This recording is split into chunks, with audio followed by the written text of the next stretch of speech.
रंग चढ़े खुद का ही खुद पे बच्चों को तू ऐसे बढ़ा। बचपन मना रे यारा बचपन मना। रोशन हो ये नन्हे दिए इन्हें तू रोज सजा। बचपन मना रे यारा बचपन मना। जादू है ये जीने दे जरा। बचपन मना रे यारा बचपन मना।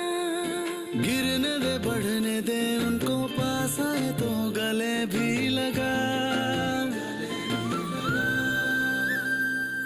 बचपन मना रे यारा बचपन मना। नई ये दुनिया नया आसमां। बच्चों को बचपन से ही सिखा। खेलते खेलते साथ निभा। ऐसे तो उनका जीवन सजा।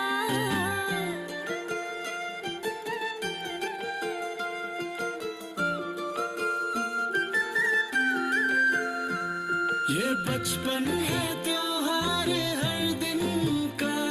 ये पहचान ले और रोज मना।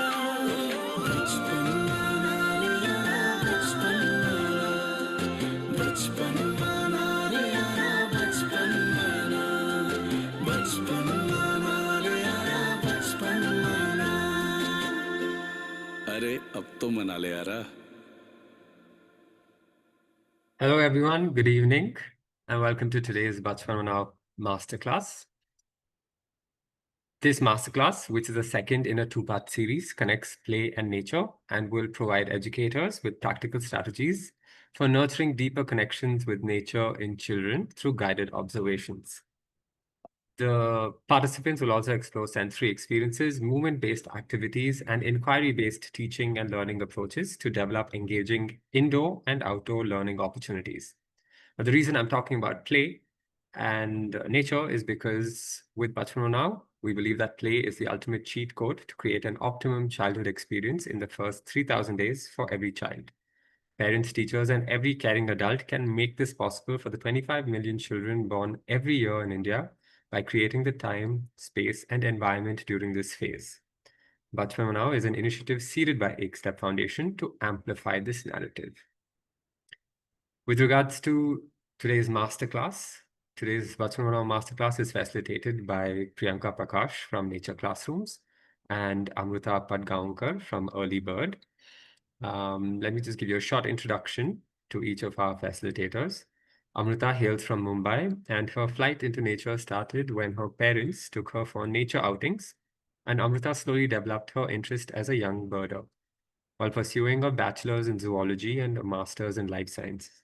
She worked as a nature educator for 6 years with Sprout. She has also volunteered time to educate people of all age groups from underprivileged sectors by organizing nature trails, workshops, and cleanup drives. With Early Bird, Amrita hopes her passion for birds and work to popularize them comes full circle.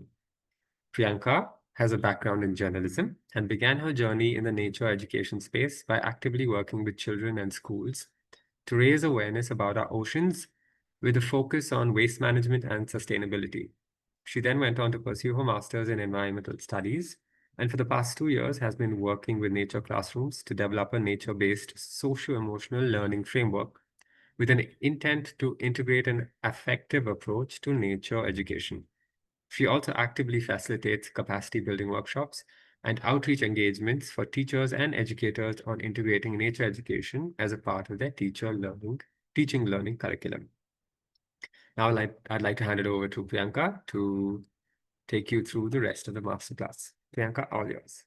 Thank you so much, Varun, for the introduction, and welcome everybody. Thank you so much for joining us for the part 2 of the masterclass. We are excited to be here and excited to facilitate today's session. We are hoping it will be interactive and we get to also learn a lot from your experiences and how you would like to see nature become a part of the teaching learning spaces that you all are working in and engaging with.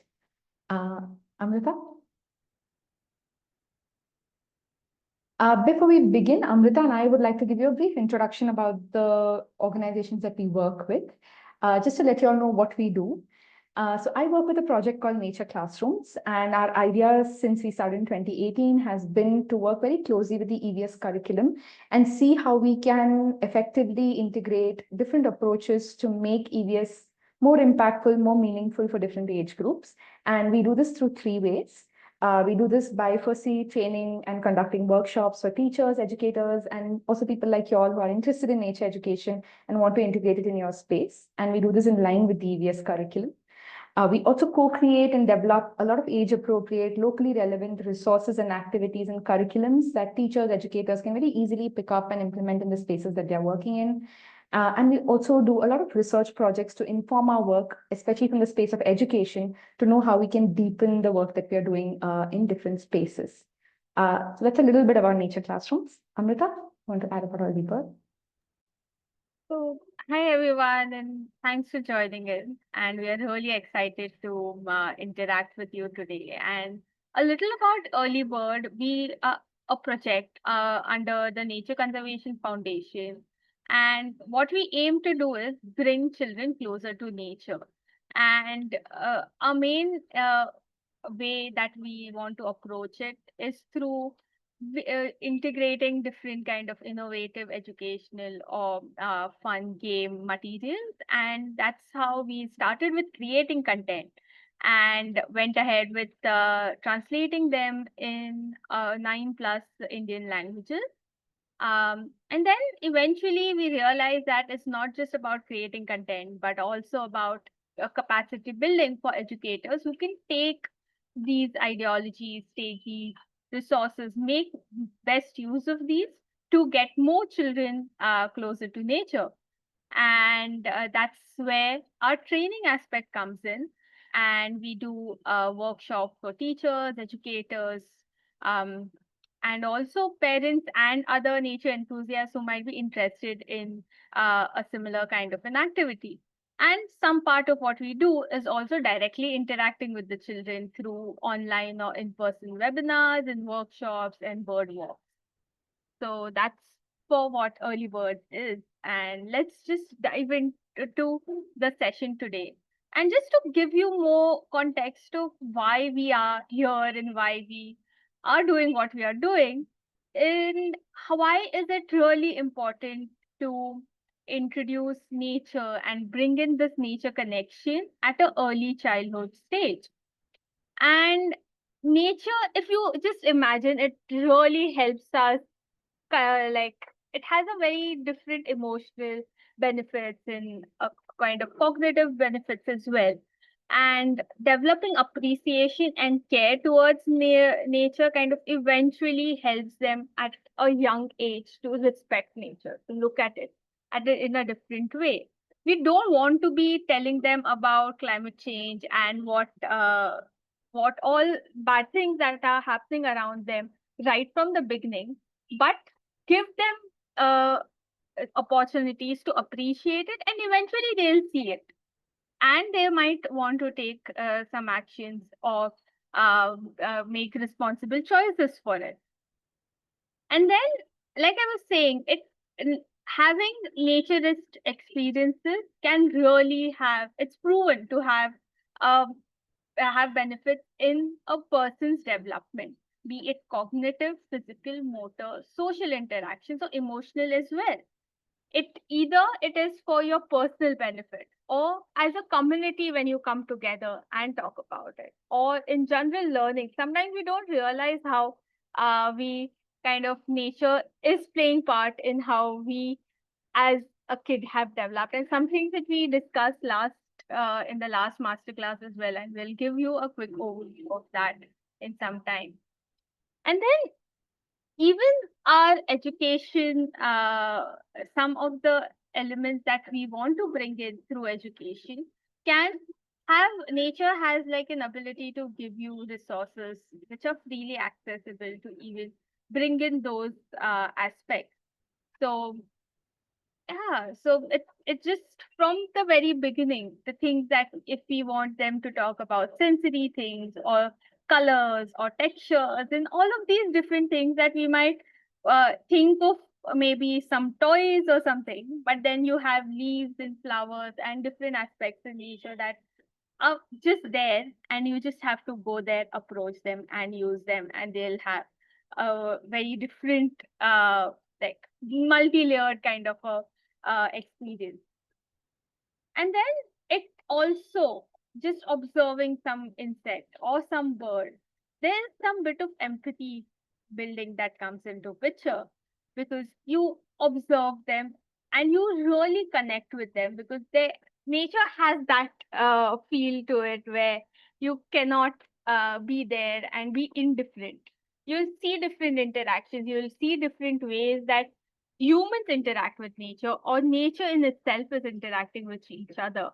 And that is another kind of a layer that adds through nature-based learning. And from an early childhood, it just starts building the foundation towards what you want them to be as adults.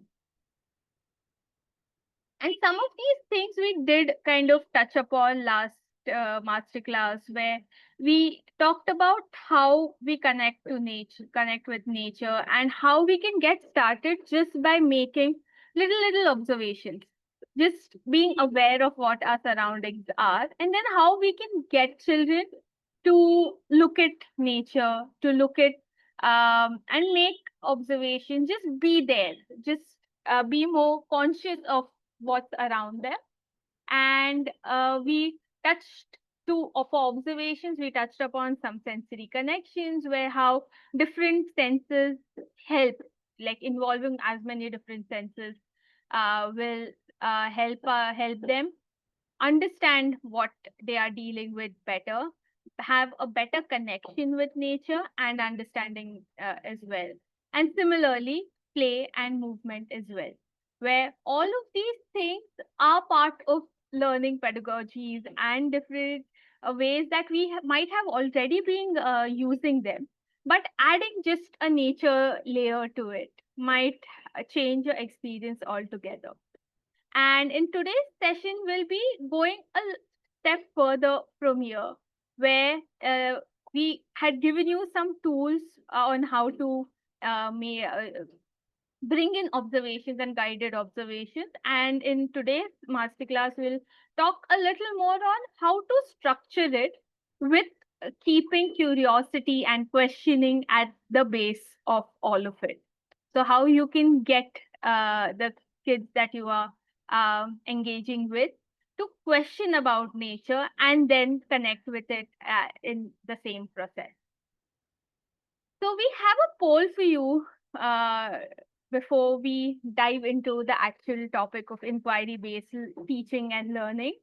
Priyanka, can you please?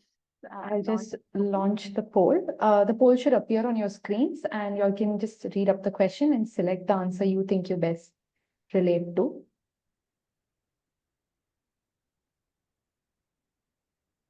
So basically, we want all of y'all to just take a moment to reflect. When was the last time you paused, observed, and questioned something around you? Was it very recent? You have made it a habit? Was it a few days, weeks, or months ago? You've not done it in a while, maybe as a child. Maybe you can't remember when you last did it. It's not something that you typically do on a day-to-day basis. And feel free to select whatever best resonates with you. And in case you are not able to see the poll, given that probably you are on your phones and not seeing the poll, we'll share it in the chat box so that you can respond in the chat box as well.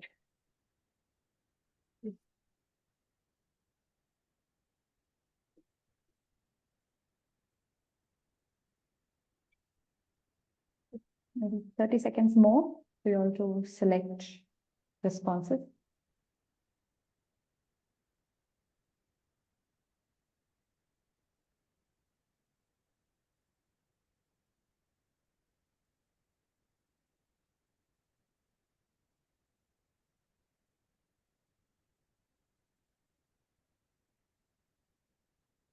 Few more people left to respond.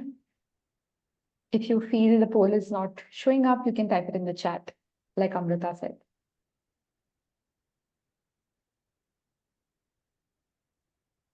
And And feel free to even share if you actually questioned in a recent time, what was it about? What questions came to your mind?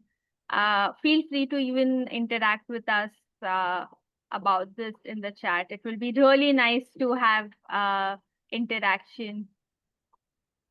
And if at any point you would like to unmute and speak, you can drop that message in the chat as well, and we'll see how we can make that happen.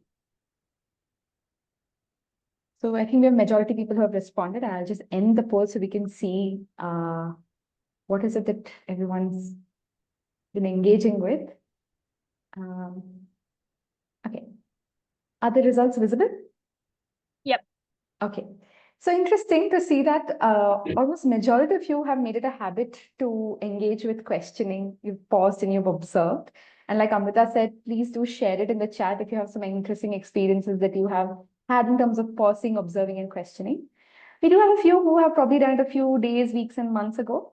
Some have done it when they were a child, and one person can't remember when they last did it.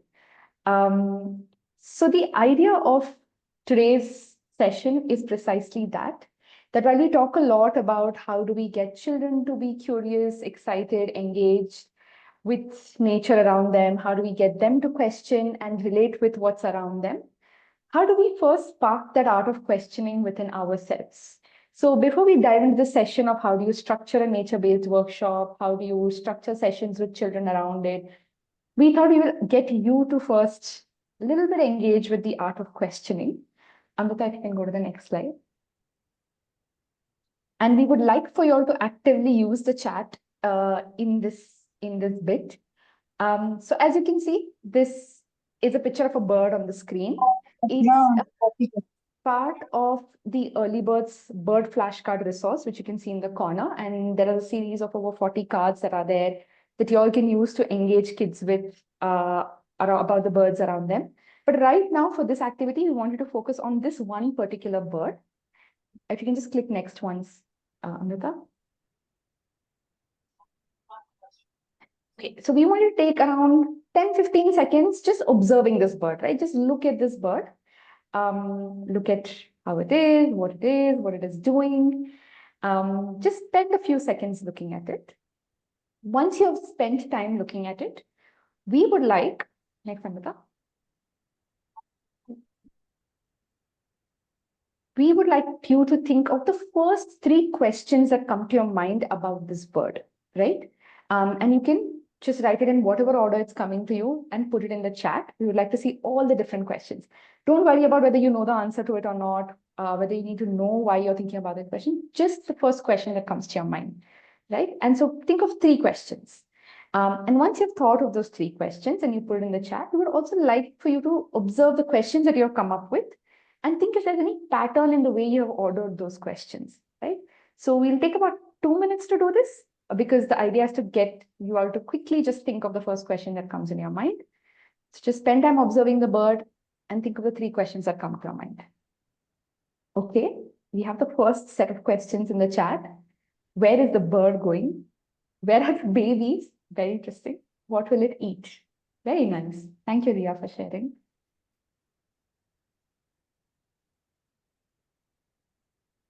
Why is the bird swimming alone? Wow. Yeah.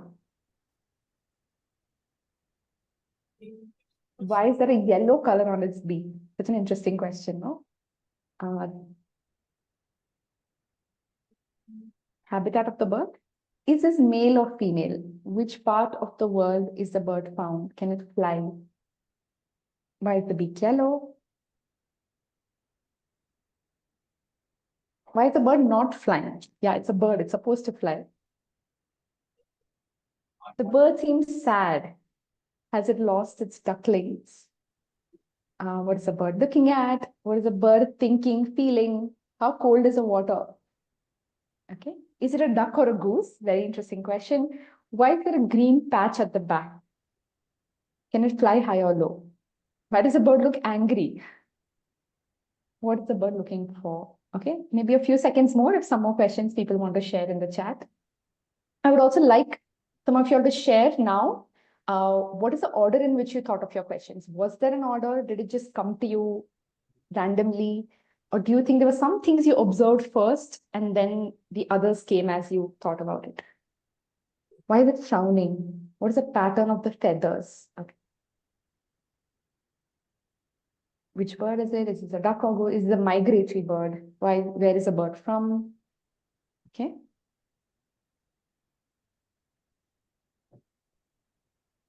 Order was the same as mentioned in the questions. Okay. Do you see a pattern in your order? Do you see probably pattern in all the questions that people are sharing? Is there some sort of similar structure we all have in the way we observe something? Or is it just very random?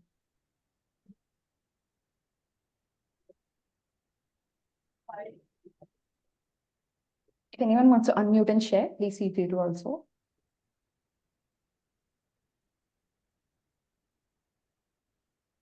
There is an order. Do you think there is an order? Okay.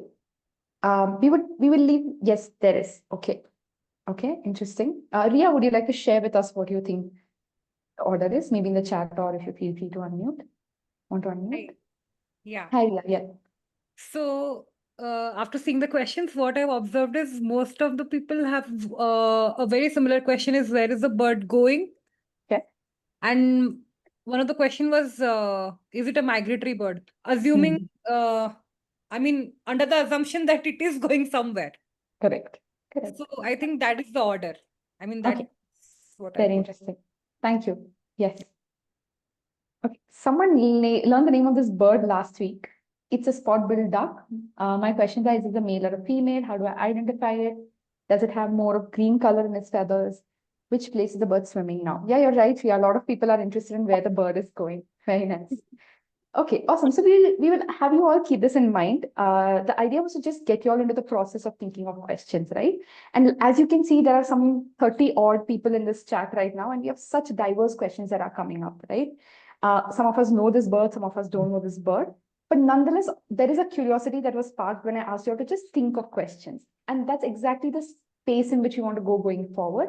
But we want you all to keep this in mind. How old is the bird? Yeah, lots of questions, right? Okay, Amita, let's move on. Thank you everyone for sharing. Okay, Mamta has shared that some are visual-based questions, the other questions are curiosity-based, right? A lot of things that first come for us when we look at an image is the visual aspect of it. And as you mentioned rightly, some of the starting points were the visual appearance of that bird, and then others were just curious about how it's feeling, where it's going. So yeah, thanks, Mamta. So the idea is that questioning, the art of questioning, happens across age groups, right? We are also not students anymore, but we are still interested in knowing a lot about this bird just when I asked you to observe and think of questions.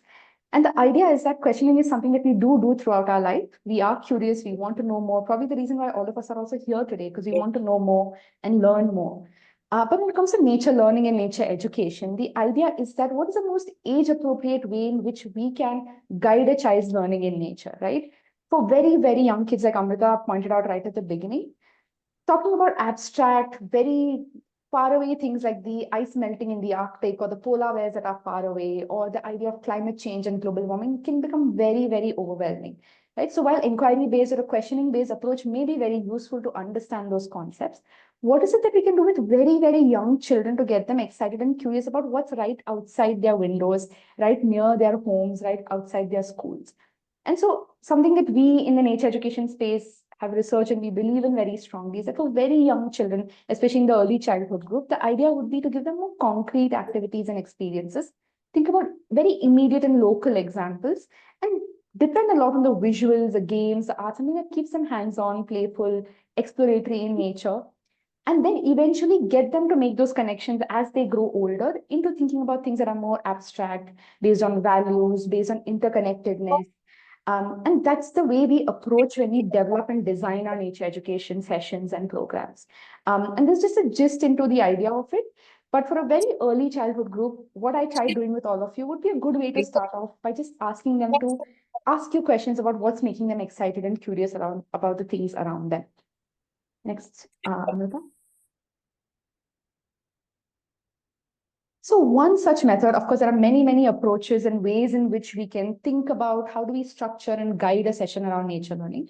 But one such approach that we believe in strongly and we have really tried and we use it in almost all of the sessions that we do is an inquiry-based approach. And I will share a little bit with you as to why this is useful. And Amrita and I will share some anecdotes from the experiences that we have had in facilitating such sessions. And also, what are some ways in which we can think about facilitating a nature learning session where it also doesn't get overwhelming for us as facilitators when we have to take children outside and deal with the amazing questions that they come up with, some things which can be beyond even our capacities to engage and share with them, right? So I have two anecdotes here I thought I will start off with before we get into the theoretical and the structural part of the whole inquiry-based approach. So if you see the first image where there are three children standing, this was basically a session where we just asked the children to go on a free, unstructured exploration. And very interestingly, two of the kids found a dragonfly perched on the wall over there. And the school that we worked in is in the outskirts of Bangalore. And a lot of the children in this school, it's a government school, and a lot of the children in the school are from families that have migrated from places like UP, Bihar, etc. So while they are very fluent in Hindi, they are also very, very fluent in Kannada. And a lot of their experiences and learnings comes from that landscape. So two of the kids who are there with the paper and pen, they saw the dragonfly and they started sketching it. There was no prompt given, nothing. We just asked them to go explore and see what they're able to find.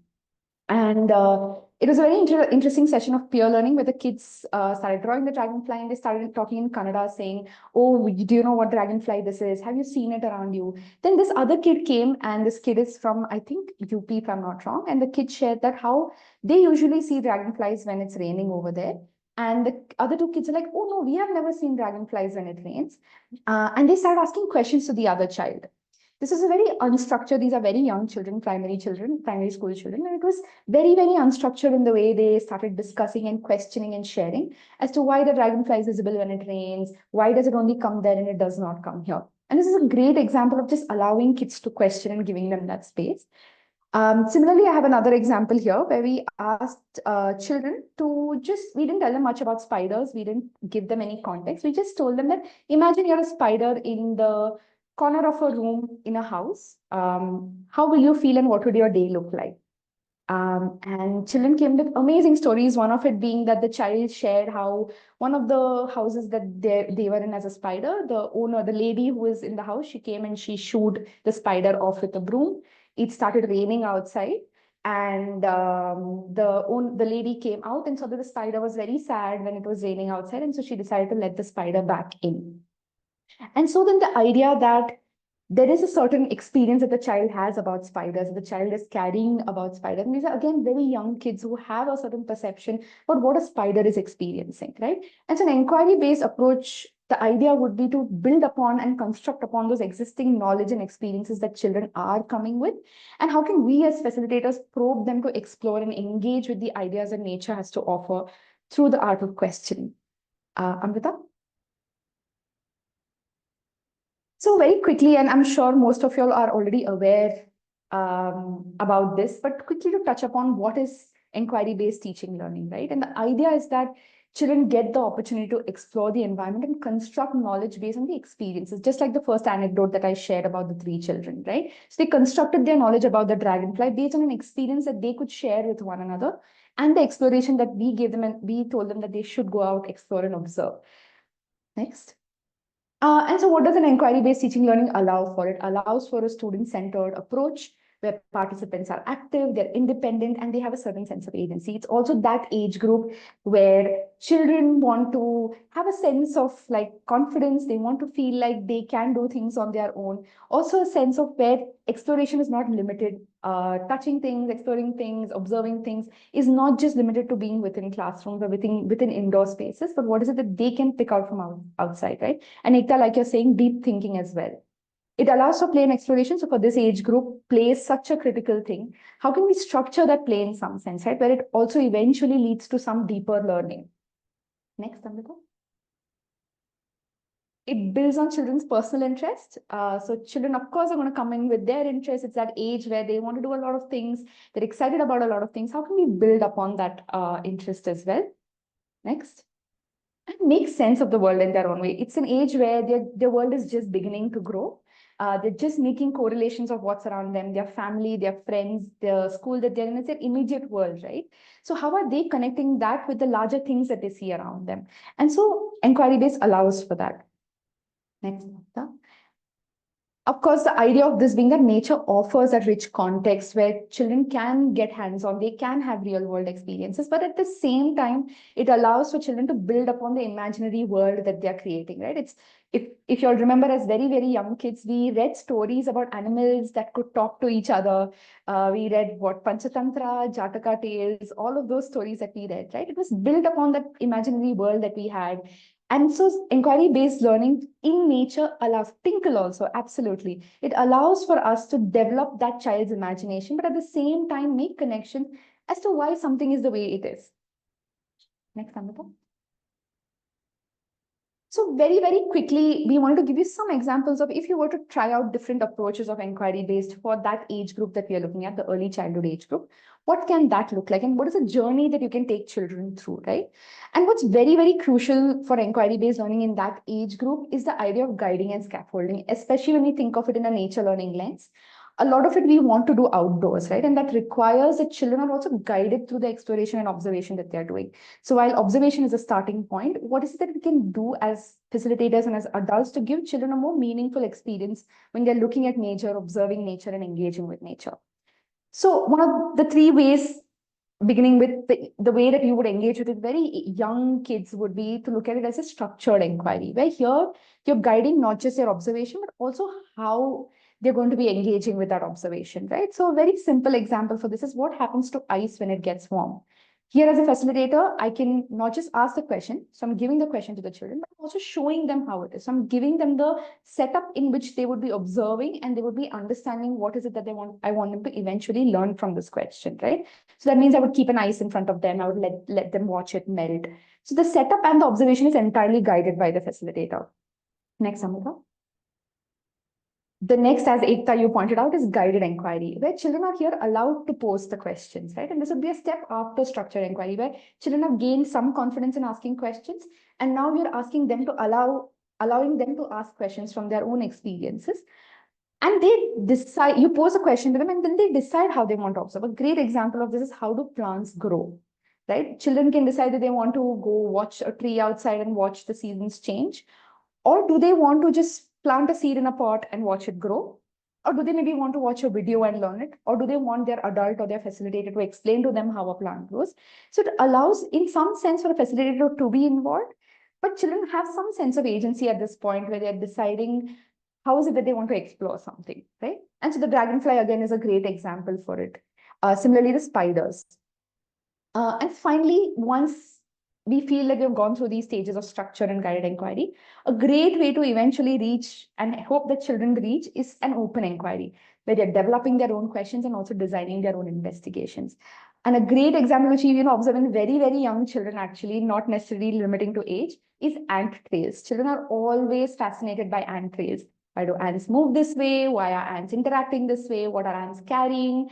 Are red ants scary? Do they bite? Do all ants bite us? Why are some ants very tiny? Why are some ants very large? So ant trails are a great way to allow for open inquiry, where children can ask umpteen questions and at the same time find different ways to explore and observe. And so this is just an introduction, and I'm sure most of you all know it, but we wanted to bring in the lens of how you can introduce this into nature education. Next, Amrita. And so what we wanted to also show you is an example of how you may do something like this. For example, say you were facilitating a session around bird's nest. You want to take your kids and you want to explore bird's nests around your school.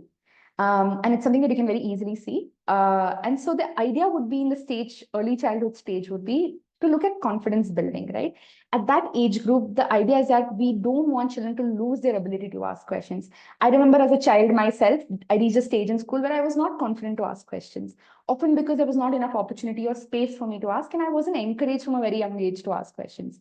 And that made a lot of difference.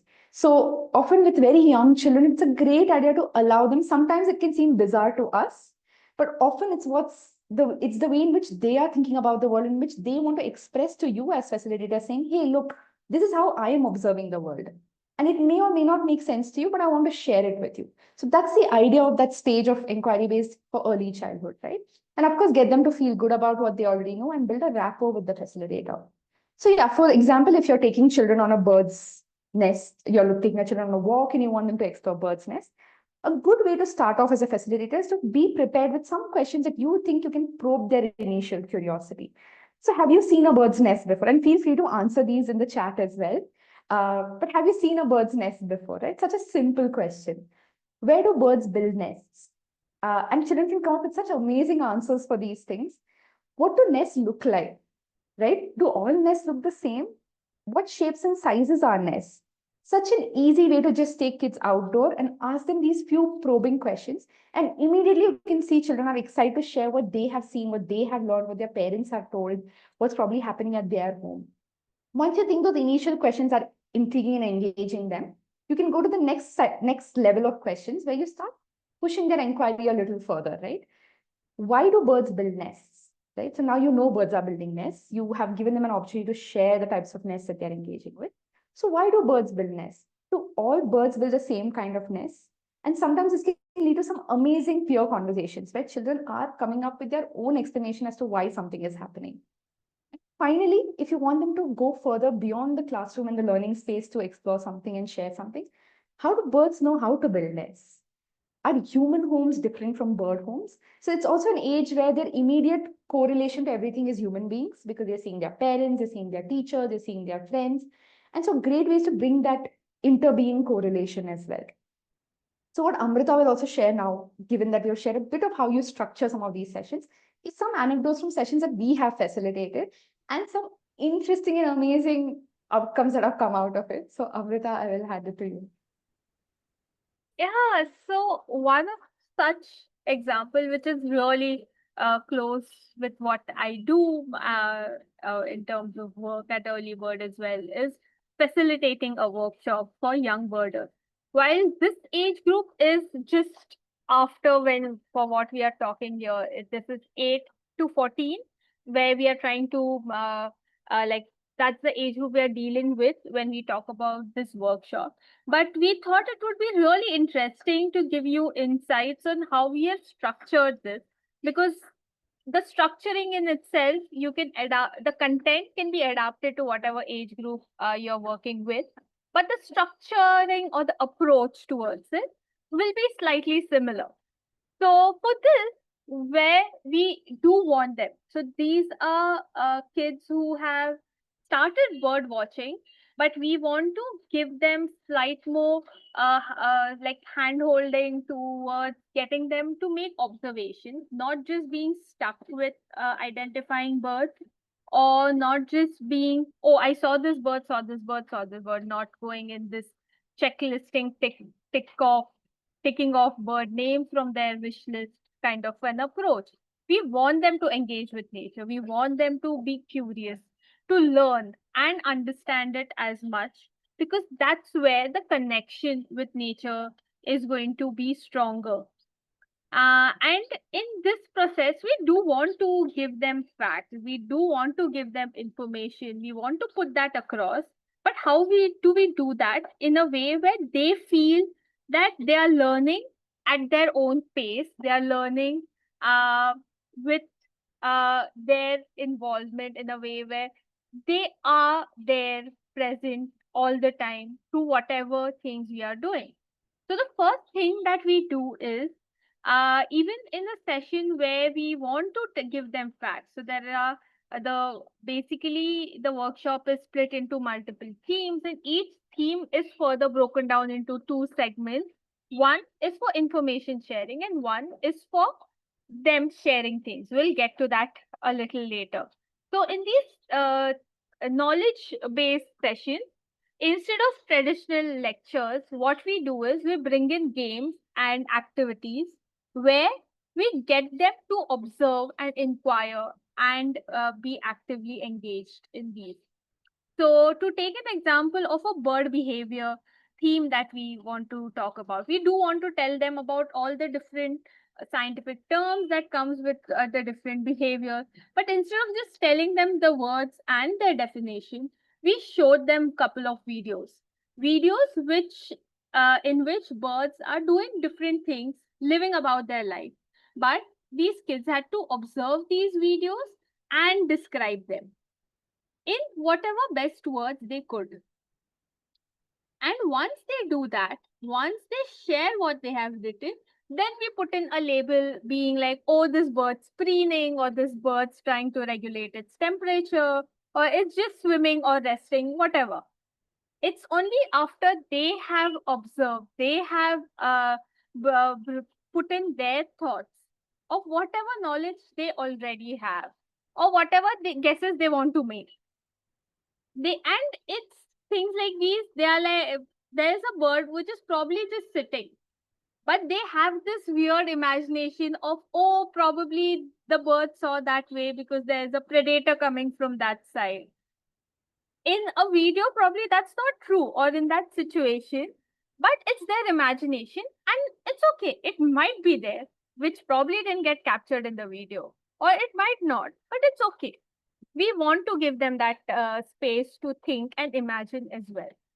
And then going a little further, where they have to feel that it's not just us trying to ask them questions and them responding, but them having the agency of being there to share what they experience without the hesitation of being judged or looked down upon, or having questions, asking questions that might, well, there's no question that's dumb. So giving them that space and comfort to be able to vocalize these things. We thought maybe when we started off this workshop, we didn't have a sharing session. But we learned that it is so important for them to have this peer learning experience, to give them a space, dedicated space where they can come back with their observations and share it, and also ask questions around it.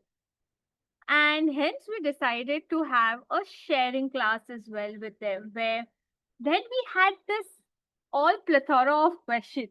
They were then not just restricted to the question prompts or cues that we gave them, but even beyond that, where they was just way crazy on all the different things that could come to their mind. And here are some questions that they have come up with.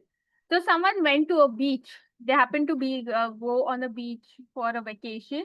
They saw a hermit crab, and not just thinking like this crab is living in a different animal shell. That was one question, yes. But they thought about it a little beyond. Do these crabs also grow out of these shells and move into other shells? So do they change their houses? Do they just rent it for a little while? They had these things that they questioned. Or how do starfishes eat?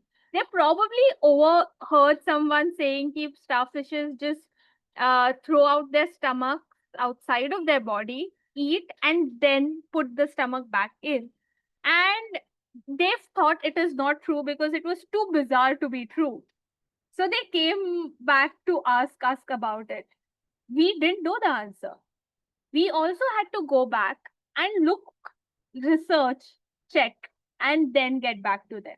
But we did make it a point that we researched and answered their questions, because they shouldn't feel like their questions were unheard, because then they'll feel discouraged and not come back with many more questions. And there are these other questions that, why do pigeons lay eggs on my window sill? Like, as an adult, we have slight disgust towards these birds, but I have seen kids being fascinated by them, because that's one bird that they have very closely seen. They can see it anywhere, everywhere. And when we tell them to make observation, that's the most accessible bird. So they don't have this feeling of disgust, but they come in, they look at this bird with a sense of amaze and wonder. So it's how differently we as well, we have as adults, we have biases that you can see that these kids don't, and letting them have that. Eventually they might change their opinion about something, but letting them be is also important. Or really like profound questions like, why is a magpie robin called so? It's because of its color, but then it made us think as well, given that we knew pied would mean black and white, but we never thought of it in a way where, oh, magpie robin is called magpie robin because it is black and white. We just took it as a information and kept it with us. Never really questioned it until this kid came and questioned it for us. And this last question about why birds lay eggs and not give birth to young ones like mammals. I think we yet don't have an very concrete answer to this, but yeah, we tried to have some discussions around it. So some things interesting that come out of such things, but these were interactions that happened online. And we tried to do something similar, have a similar approach when we facilitated an in-person bird walk as well. So feel free to answer this in the chat box. And why do you think this cormorant sit this way? Have you seen a cormorant? So cormorant is the bird that you see in the photo. Have you seen a cormorant before? And have you seen it sit this way? Why do you think it is doing this? And the next question being, does any other bird show a similar behavior? Have you seen any other bird do this behavior? Okay, Nina saying looking for a prey. Interesting. So to give you more context, this bird is found near water. It loves to dive. It is a fish-eating bird. And okay, so Chandana says drawing its wing. Riya says to take easy flight. To some extent, drawing its wing and to take easy flight are like the right answer. Drawing its wing, yes. But why? Have you seen any other bird do this? Specifically water birds, because that's where this bird we are talking about is context. Cranes, okay, they do spread out their wings, but in sense of drying their wings, not just spreading out their wings for probably other reasons, but particularly for drying their wings. A water bird drying their wings. Have you seen other birds do it? Not that often. Maybe once in a while, but not as long as these cormorants would. You might just be there for an hour or two and you'll yet see one bird, one cormorant sitting there this way, drying their wings. Why do you think that's happening? Why do you think other birds don't spend so much time drying their wings as much as this cormorant? So the answer to this is that the bird does not have, yes, the feathers are not waxy and they get wet easily.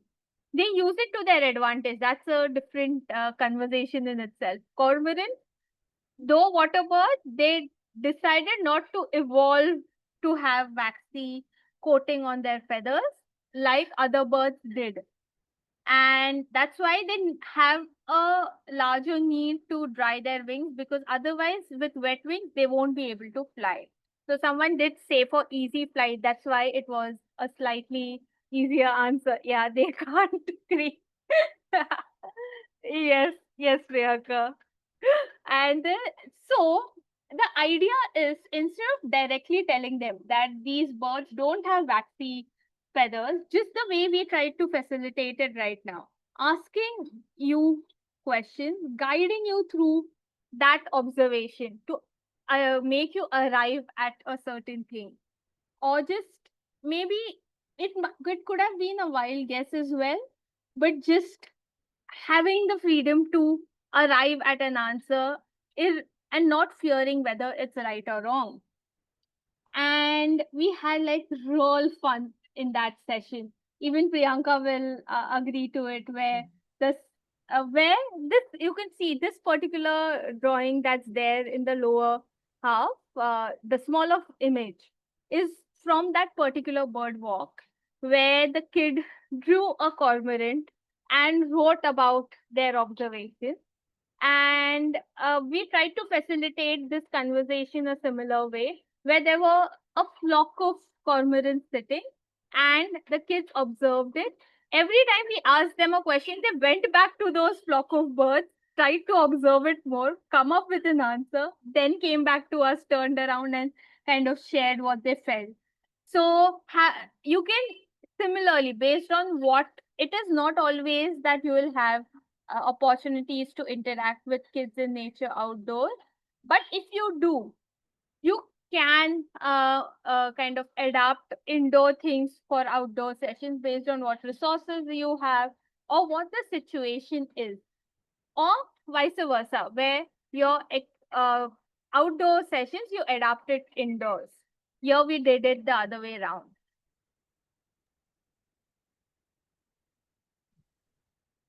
Thanks, Amrita. Yeah, so that was just some experiences we have had, and we have had tons of such fascinating experiences that children have left us speechless by the end of the session.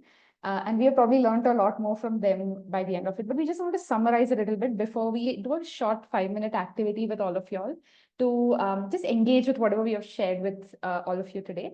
So just some tips to how do you facilitate an inquiry-based approach for nature education, right? So of course, unstructured time that we've emphasized becomes key, where before you get into questioning and asking questions, give them some time to really observe. And that's what we did in the last session, where we showed you ways in which children can just spend time observing and how you can guide that observation. Think about what are your goals and motivation. Why is it that, is it just because you want them to have some free time from the rest of the things that they're doing, or you really want them to engage with certain concepts? What are your goals and motivations of facilitating a particular session? That becomes very key.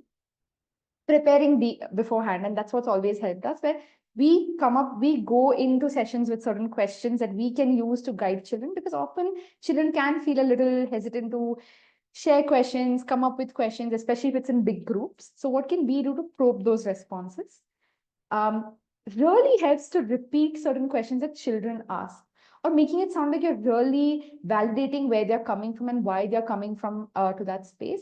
And also making it seem like, yeah, you're right. This is a very exciting question. A lot of what you all did today as well, the questions you were sharing was new for us as well, right? Next, Amrita. Allotting time to write and ask questions during sessions. So sometimes when you send children out for observation, give them some time to also think about questions on their own, right? Ask them, what is this making you think? Is there something you want to know about this bird? Or is there something you want to maybe question and find out later, or maybe observe and figure out what's happening with this bird? That's some ways to allow them to really spend time reflecting, right? Ask them maybe repeatedly what's made them wonder or puzzle, right? Keep that energy going. The idea is to not just keep it for that one session, but for them to carry that on. So the next time they see a pigeon or the next time they see a cormorant, they're going to recollect what they experience and why they experience it, right? Next. What do they need to understand if you want to take this topic over course of some sessions? What is it that you think they need to understand better, right? And it can be many, many things, like just simple bird behavior in this example, right? Do I want them to know the very scientific reasonings behind why something is happening, or do I just want them to basically differentiate that birds can have a different behavior patterns similar to how humans have different behaviors, right? Do I want to keep it very simple for this age group? That's something that we need to really figure out. Sometimes we do get carried away in wanting to tell them very complex things, explaining things that may not be required for that age group. And this is where age appropriateness becomes very, very important. So often for us to check in as facilitators when we are doing such little bit of an unstructured session is, what is it that we want them to take away and where do we want to go next with something like this? So just to summarize a little bit of what we covered today, 1 hour is never enough for such a topic. Often in our sessions, we also take teachers, facilitators out and get them to really engage. But hopefully we can do that with some sessions in the future. But before we try to close and get some of your responses, we want you to engage with one very quick activity. Amrita is going to show you a very small 1.5-minute video. Maybe just first spend time watching it. And then I'll tell you what I need you all to share in the chat based on everything that you have picked up from the last 2 sessions and today as well. So Amrita, over to you.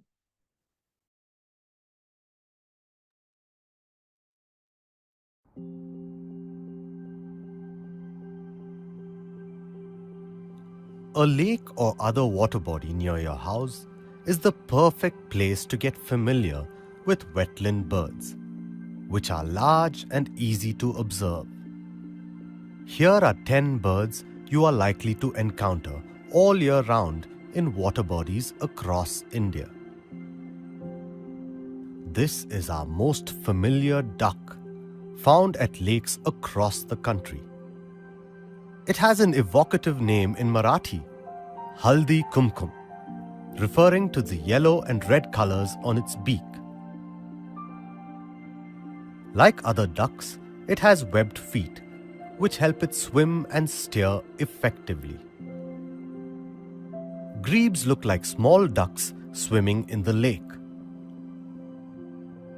They have lobed feet which help them swim, dive, and even run on water. Because their legs are placed to the far rear of their body, they are rather unbalanced walking on land and spend their entire lives around water. Comfortable in water and on land, these black and white birds might look like ducks, but are actually distant relatives. Coots are very adaptable, and you may see them even in polluted waters. These striking swamp hens are a treat for the eyes, especially when seen in bright sunshine. As the name suggests, they inhabit swampy, marshy areas around the water's edge, and sometimes swim in the shallow waters, feeding on vegetation. These tall and lanky herons have a long dagger-like bill with which they catch fishes, frogs, and snakes. You might see them motionless in shallow water or in marshy areas. That was just a quick video we wanted to share with you, but we would like for you all to take a few minutes to respond to two prompts that we want you to engage with. Amrita, if you can share the slide.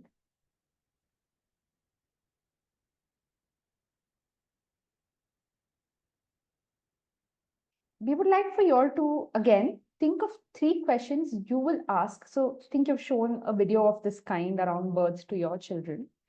3 questions you will ask to probe your children's curiosity. Again, based on the age group that you're with and the stage you think your children are with in terms of asking questions and feeling comfortable. And the next thing we want to engage, we wanted to engage with, which could be nice to just put yourselves in the shoes of the children. 3 questions you think children may ask you after watching a video like this. So get a little bizarre with that one. Maybe take a minute or two and maybe you can share your responses in the chat when you're ready. So 3 questions you will ask to probe your children's curiosity and engage with the topic. 3 questions you think children can possibly trouble you with by the end of the session.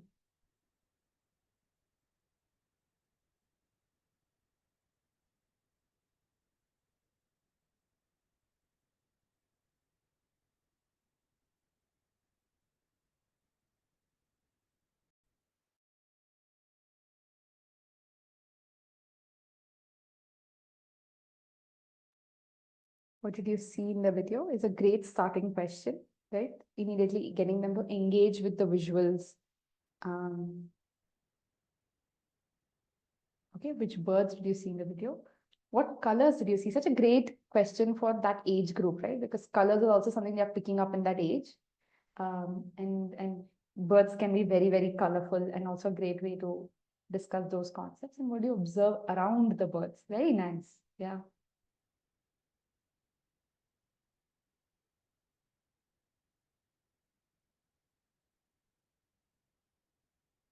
Have you seen these birds near you? Yeah. So bringing the sense of relatability, like, is this something that you've seen? Different colors, what do they eat? Yeah. Where do they stay? Again, very interesting concept to link with, right? Because home is something young children are also engaging with. Which region they belong to? Maybe a little difficult for very, very young children to point geography out, I'm guessing. But of course, if you think your children can engage with that, it's something you should definitely probe. Have you seen any of these birds before? I would also like to see questions that you think children will possibly ask you after watching this video.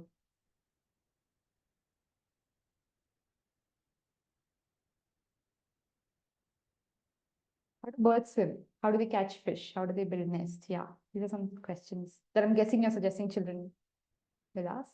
Can they fly? You're not getting crazy now. Kids can get really, really bizarre with their questions.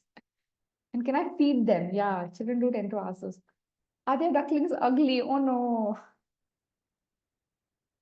Can we touch and play with these birds? Yeah, some questions of these kind are sometimes very sensitive to respond to because kids do want to touch, they want to grab, they want to get understand where is it that they can get involved. And sometimes we as facilitators may have to sensitively navigate those things, right? And one way to do it is through empathy. You try and ask kids, how do you think you would feel if someone did that to you? You know, that's something that teachers always recommend as a way to.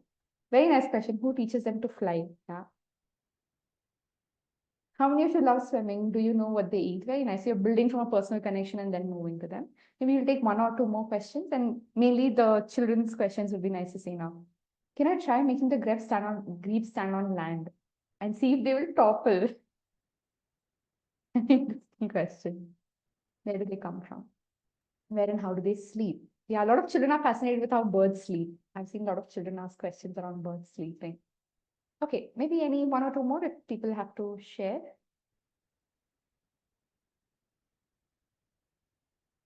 Do they fight? Yeah. Do they fight is a great question. Yeah. Awesome. Do they stay in water at night also? Yeah. And it's also a great observation activity because by sunset, you will start seeing flocks of birds moving from water bodies. It's a great way to get kids to observe that as well. Can they sink while sleeping? Yeah.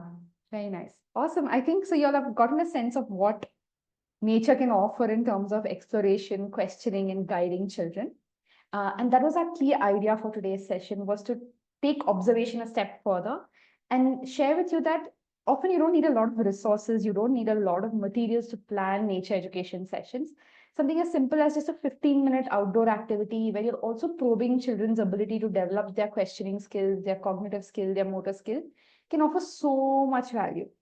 Will the birds fall sick if they stay in water for too long? Great question. What size is the brain of the bird? Okay, awesome. Yeah, please keep the questions coming as Amrita and I think move a little bit towards conclusion, just keeping time in mind. But the idea was that, right, that we want you all to think of nature as not just something that's very far from you. It can also be the lizard on the wall in your school. It can be spiders in the corner of the room. It can be ant trails on a tree nearby. It can be the pigeons that's right outside your window. There is so much nature can offer in terms of getting children excited to learn in the first place. And that's the thing we wanted. We want children to be excited to learn and know more about the world, eventually reaching wherever we want them in terms of protecting the planet, saving the planet, as we say. All of that is an ultimate step that we want to eventually reach. But to first is get them to appreciate the world that they live in, and build empathy for everything that's around them. And we hope that these two masterclasses offered that for you. It's just the tip of the iceberg. But yeah, it's been exciting for us to just share some of the learnings that we have experienced. We'll also share some resources, and Amrita will take you through that and some conclusion. But these two resources, Amrita, before I hand it to you, I just wanted to share. There's a great website called Savaliram, and I would really recommend you all go check it out. It's basically developed by a few scientists and ecologists who are very just amazed by the kind of questions that children ask. And this website is basically that. It has a bank of questions that children have asked about nature, about science, about language, about every possible subject. And there are experts who respond to those children's very complex questions. So I'd really encourage you all to go check that website out. It's an open source website. And also the small science textbooks are a great way to see how inquiry-based approach can be integrated in learning spaces, and also how you can bring in nature into it. Amrita, over to you to share some other resources. And we also have a little bit of task that I think Varun will share towards the end after we conclude. So Amrita, maybe you can take over the end bit. So, sharing, some of you might have seen this last masterclass as well, but for people who are new this time, just like we mentioned, Nature Classrooms and Early Bird have a lot of materials that we have created, which enable educators, if you use them, to get your children closer to nature. It can give you ideas about different material, different games and activities you can do, or give you resources that you can directly use, or flashcards, or different kind of interactive elements, that or a storybook. There are a lot of different things that are available, and we'll share the link with you later as well. And you can try. There are some ways that we have put out there uh, to help you get started with using these resources. But then it is so you can they are so versatile in their use that you can get creative and probably use it in ways that we also didn't imagine. But if you do so, please do share these innovative ideas with us, because we'll love to kind of keep these idea bank filling with all the different ways that our resources are being used. um, so that is about it. But there's this one course, self-paced online course that we have at Early Bird have designed. And this also kind of takes you through the joy and wonderment of just knowing a creature, and then makes you question, makes you observe, and it takes you through different kind of things that we talked about today. It's like a very a similar kind of a journey on based on which we have tried to design this course as well. So do check it out. We'll share the link for this as well. And that kind of brings us to the end of this inquiry based learning. And we just hope that you yourself don't lose your uh, curiosity, your willingness and confidence to ask questions. Because at any age, it is really important to keep questioning, to keep wondering. Because the moment we wonder, the moment we have questions, we go look up for answers, there's a different joy that we get. There's a different sense of achievement. And that's really important that as educators, we have that within us, that and we keep doing it so that it's easily transferable to the kids that we are working with. Without it, it's not going to work out, because then it will just seem like preaching, and kids know when we are doing so, and they'll be like, they don't do it, why should I? And so, yeah, keep questioning, keep wondering, and keep enjoying the observing nature around you. Yeah, if you would like to add some. Thanks. No, thanks, Amrita. That's about it. Thank you so much for engaging with us. I think before we conclude, we wanted to keep engaging with this. It's not just meant for these 2 hours that we spent with you. So maybe Varun, you can give a little bit of context of what you would like for them to do after this session as well, and we'll share that a bit with them. Yeah. But before we get to that, do people have any questions? Maybe we can take 1 or 2 questions. Harish, we Yeah, can just that share would be the slide great. little later. Does anyone have any questions? Great, yeah. Please feel free to unmute as well. I know we didn't have much opportunity for that during the session.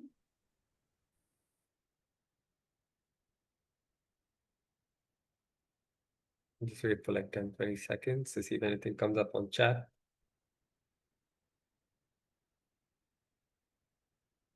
We talked about asking questions, so feel free to do so. Yeah, and there are some lovely Uh-huh. questions in the chat as well. So it's great to see all of the engagement. And thank you for sharing all of your thoughts and all of your questions. It was really, really lovely and a lot of fun. Okay, I don't think we have any questions, so I'm going to go ahead. So we're thinking at Pachamana of, to ensure continued engagement, of starting to give certificates for those who attend the master classes, and also completing some sort of activity and sharing it with us along with a write-up, which can go up on the Bachpamana website. So this is the first time we're trying this, and Priyanka and Amrita have one activity for you. Do you want to share that, Priyanka? Yes. So we really see you all are very, very excited, and seems like you all are already excited about connecting with nature. So we wanted to give you all an activity to do, which is a bit hands-on, but it can be very exciting if you try it out. And we will be sharing detailed instructions on how you should be doing it. But the idea is that we would want for you all to firstly engage with nature around you through sensory experience, and then share with us 2 ways in which you think you can take or you can facilitate a sensory-based experience around nature for the children that you work with. These can be just very broad, simple ideas for either activities or sessions you think you would like to facilitate, but just for you to basically summarize what you took away and learned from the 2 sessions. So the idea would be for you to make a nature zine. Amrita, if you can go to the next. And this is what a zine looks like. And we will be sharing a template with y'all. It's not at all complex, very, very simple to make. And we would like for y'all to engage. So as you can see, there are different senses that are marked in the corner of each side of the zine. We would like for y'all to step out or be indoors wherever you're comfortable. Spend 15-20 minutes observing nature and document what comes up for you through each of the senses. And then after you've done that personally, after you're personally engaged with nature, we would like for you to think of 2 ways in which you think you can facilitate an age-appropriate, sensory-based experience around nature for the children that you work with. And like I said, these can be very broad ideas. It'll be great if you all can send us photos of your zine, or also just write to us like Varun shared about what your experience was with this. Amrita, anything that you want to add about the activity? No. Just we are excited to see what you all share with us. Yes. And a lot can come up. So there's also a corner in the zine for you all to just document whatever feelings come up for you. So you can also use that space. It's a very, very intuitive activity. Varun, maybe you want to add some instructions around when they should send it to us. Yeah, and please do send it to us within the next 2 weeks so that it's quick and we don't have to continue following up. Also, the links to the template and the instructions have been shared in the chat. We will be sharing it with you over email too, over an emailer. So do keep a watch out for it. And that's basically it. Let's see how this goes. So yeah, we're at the end and I'd like to, can I share the sample again? You mean the template? I can share it on the chat, yes. Yeah, I've shared it on chat again. Thank you all for attending and being a part of the Bachchan Manao Masterclass. In order to stay updated with us and to also get updates on the next few masterclasses, please do follow us on our social media pages, subscribe to our newsletter, or join the Bachchan Manao WhatsApp group. On screen, you can see the QR code to join the Bachchan Manao WhatsApp group. Here's where you'll get quick updates. So do take your time to scan this and join. If not, the link to the chat, the group is also there on the chat. Besides that, thank you once again for being a part of this lovely masterclass. Thank you, Priyanka, and thank you, Amrita. It is really, really engaging. And we hope to see the rest of you all again next time. Thank you so much, everyone. Thank you all. Bye. Thank you, Priyanka. Thank you, Amrita. Thank you.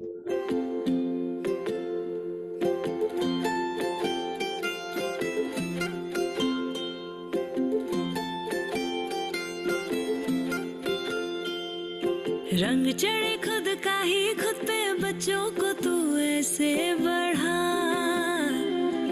बचपन मना रे यारा बचपन मना रोशन हो ये नन्हे दिए इन्हें तू रोज सजा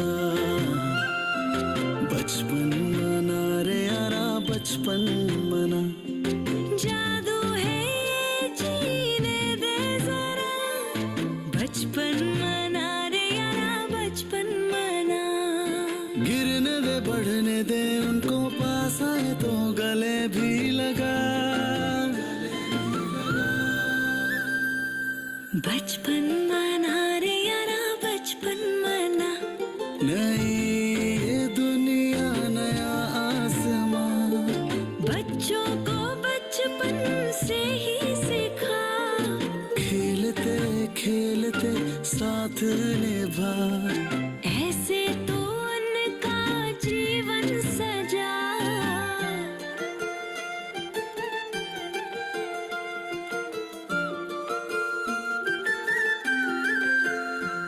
ये बचपन है त्योहार हर दिन का ये पहचान ले और रोज मना बचपन मना रे यारा बचपन मना बचपन मना रे यारा बचपन